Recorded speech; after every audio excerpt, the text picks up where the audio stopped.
እባክህ አማኑኤል እኔ ምንም አላየሁም። እባክህ ልመና ጀመርኩ። መድኃኒዓለም ልጅቷን በጥቅል አልጋ ላይ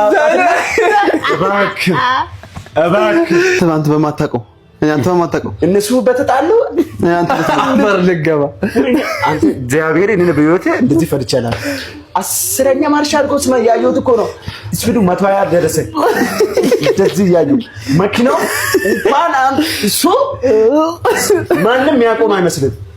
እባክህ አረጋጋው እባክህ አማኑኤል እኔ ምንም አላየሁም። እባክህ ልመና ጀመርኩ። መድኃኒዓለም ልጅቷን በጥቅል አልጋ ላይ እባክህ ልጅቷ ተቀምጣች ነበረ።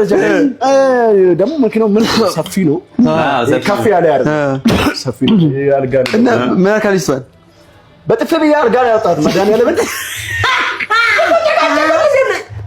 መኪናው እኮ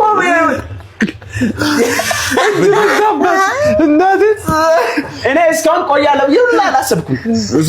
አጥንተው ላይ ያለ አይመስለኝም። በዚህ ሰዓት በዚህ ስፒድ ጌታ ቢስ ማራ በቃ ፈራሁት ነው። ለምንከው ከዛ ቀናነሰ ምናምን እንትን አለ። ወዲያውኑ አረጋጋ።